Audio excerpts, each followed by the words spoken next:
উনি সকালবেলা উঠে আল্লাহর নাম নিয়েই চাঁদাবাজি শুরু করে।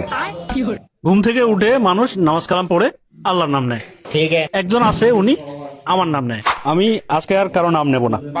আমি বিতাড়িত শয়তান থেকে আল্লাহর কাছে আশ্রয় প্রার্থনা করছি।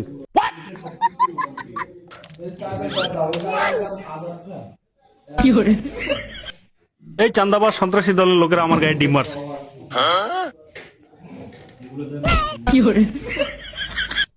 এই চাঁদাবাজের লোকেরা আমার রাস্তায় ইট ফেলে রাখছে।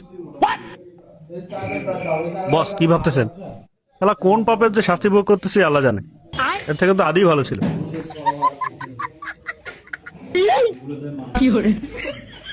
বস কি হয়েছে? ওটা তো আমাদের পোস্টার না। আরে এই জন্যই তো সমস্যা।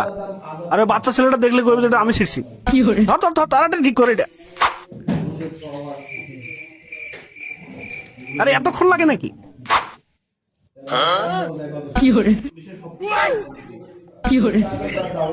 এই আব্বাসের লোকজন আমার পোস্টার ছিঁড়ে ফেলতেছে।